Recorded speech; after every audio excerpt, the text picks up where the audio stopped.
Hello dears, जय हिंद। तो dears, आज के ये सीरीज बहुत ही आपके लिए महत्वपूर्ण साबित होगी, क्योंकि अगर आप भी SSC, CHSL, CGL, NTPC, group D, SI और एयरफोर्स वाई ग्रुप की तैयारी कर रहे हैं और कोई भी अदर कम्पिटेटिव एग्जाम की, तो ये आपके लिए बहुत ही अच्छी सीरीज है। इस सीरीज में आपको टॉप 5 क्वेश्चंस प्रॉब्लम्स और नंबर्स के आधारित कराए जाएंगे, जो अक्सर एग्जाम में पूछे जाते हैं। तो डियर्स, आप वीडियो को फुल वॉच करिएगा ताकि आपको कोई भी क्वेश्चन आसानी से समझ में आ जाए। पहला क्वेश्चन है, तीन क्रमिक पूर्णांक संख्याओं का योग 1350 है, तो सबसे छोटी तथा सबसे बड़ी संख्याओं का योग क्या होगा। तो डियर्स, आपको इस तरह से क्वेश्चंस आ रहा है एग्जाम में, तो आपको कैसे आसानी से सोल्व करना है 10 से 15 सेकंड में। तो डियर्स, तीन क्रमिक पूर्णांक है। कितना पूर्णांक है? तीन क्रमिक पूर्णांक संख्या। योग टोटल कितना है? तो योग आपका टोटल 1350 है। कितना है? 1350। टोटल योग को ऊपर लिखना है और कितना क्रमिक पूर्णांक संख्या है? 3। इसको डिवाइड कर देना है। अगर जो डिवाइड करके आएगा वो बीच वाला नंबर आएगा। क्या वाला? कौन वाला नंबर आएगा? बीच वाला नंबर आएगा। तो डियर्स, 3 का 9, 3 चौक का 12, 3 5 15, 0, यानी 450 बार में 1350 आ जाएगा। तो 450 कौन सा नंबर है? बीच वाला नंबर है। तो डियर्स, 450 क्रमिक यानी लगातार बोल रहा है, तो 450 के पहले क्या आएगा? 449। 450 के बाद क्या आएगा? 451। आपको क्वेश्चन में क्या पूछ रहा है? बड़ी संख्याओं का योग तथा छोटी संख्याओं का योग। इसमें बड़ी संख्या 451 हो गया और छोटी संख्या क्या हो गया? 449। अगर आपको क्वेश्चन पूछता कि छोटी संख्या क्या है, तो 449 आंसर हो जाता। बड़ी संख्या क्या है, तो 451 हो गया। बीच वाली कौन सी संख्या है, तो 450 हो गया। तो आपको क्या क्वेश्चन में कहा? छोटी तथा बड़ी संख्या हो गया। तो छोटी यह हो गया 449 तथा बड़ी क्या हो गया? 451। दोनों को जोड़िएगा तो आपको डियर्स 900 आएगा। यानी इस क्वेश्चन को सोल्व करेगा, तीन क्रमिक पूर्णांक संख्याओं का योग 1350 से, तो सबसे छोटी तथा सबसे बड़ी संख्याओं का योग 900। Option number C. अक्सर ये एग्जाम में पूछे जाते हैं। आई होप आपको ये क्वेश्चन समझ में आ गया होगा। सेकेंड क्वेश्चन क्या है? प्रथम 100 प्राकृतिक संख्याओं का योग क्या हुआ। प्राकृतिक संख्याओं का योग निकालने के लिए फॉर्मूला है n × n + 1/2। अगर आपको लगातार प्राकृतिक संख्याओं को निकालने के लिए आएगा तो ये फॉर्मूला लागू करिए, आपका आंसर आ जाएगा। n का मान कितना है? यानी 100। 100 + 1/2। 2 से 50 बार में चल जाएगा 100।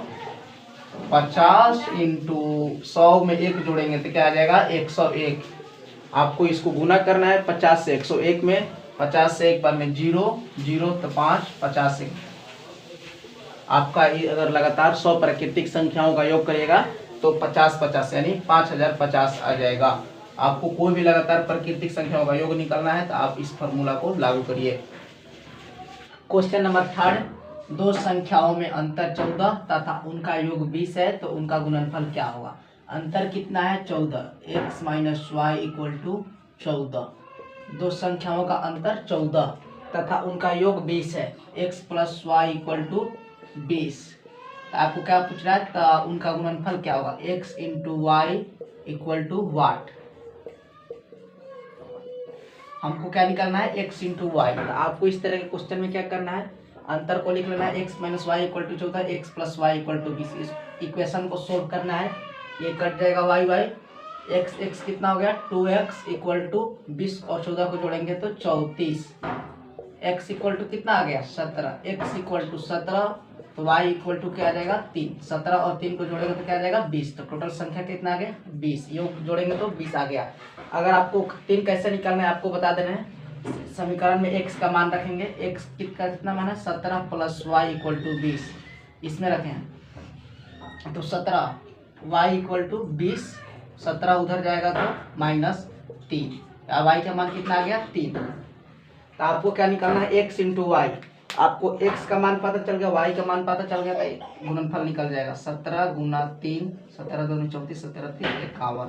यानी दो संख्याओं का अंतर 14 तथा उनका योग 20, तो उनका योग गुणनफल जो होगा 51 होगा। Option number A. Question number 4, निम्न में कौन जोड़ा सअभाज्य संख्या है। तो डियर, सअभाज्य संख्या के लिए आपको एक आवश्यक जानकारी होना जरूरी है। सअभाज्य संख्या निकालने के लिए उन जोड़ों की HCF 1 होनी चाहिए। यानी सह संख्या निकालने के लिए उसका HCF कितना होना चाहिए 1। तो इस तरह के क्वेश्चन में हम बाई ऑप्शन चलेंगे। तो बाई ऑप्शन देखते हैं। पहला ऑप्शन क्या कर रहा है, 28 से 35 में HCF करना है। प्रत्येक ऑप्शन को HCF देखकर देखना है, जिसका HCF 1 आ जाएगा वही आपका आंसर हो जाएगा।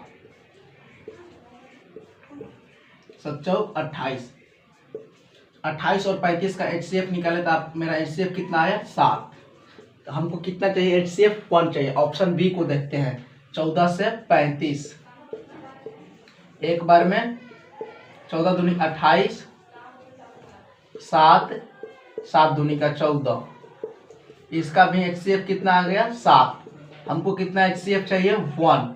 तो ऑप्शन सी को देखते हैं। 18 से 19 में एक बार में 19 में से 18 जाएगा 1, 18 इधर आएगा, 1 से एक बार में 1 खत्म, 8 8, यानी 18 और 19 का HCF निकालिएगा तो आपका HCF 1 आएगा। अतः आपका जो ऑप्शन नंबर सी है यही जोड़ा सह अभाज्य संख्या है 18 और 19। तो क्वेश्चन नंबर 5 है, निम्न में कौन पूर्ण वर्ग संख्या नहीं हो सकता है।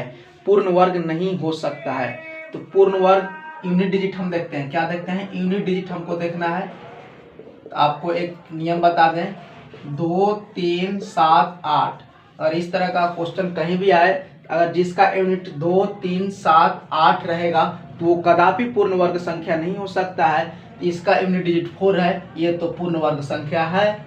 इसका यूनिट डिजिट 2 है, तो यह नहीं हो सकता है। क्या नहीं हो सकता है, नहीं हो सकता है। MN9, इसका यूनिट डिजिट 9 है, ये पूर्ण वर्ग संख्या हो सकता है। ZY5, ये भी पूर्ण वर्ग संख्या हो सकता है। इसमें पूर्ण वर्ग संख्या कौन नहीं हो सकता है, तो XY2 जो ऑप्शन नंबर सी है यही है जो पूर्ण वर्ग संख्या नहीं हो सकता है, क्योंकि इसका यूनिट डिजिट क्या है 2 है। आपको यहाँ पर स्पष्ट रूप से समझ में आ गया होगा। तो डियर्स, आपको ये सीरीज कैसा लगा, वीडियो देखने के लिए थैंक्स। जय हिंद, जय भारत।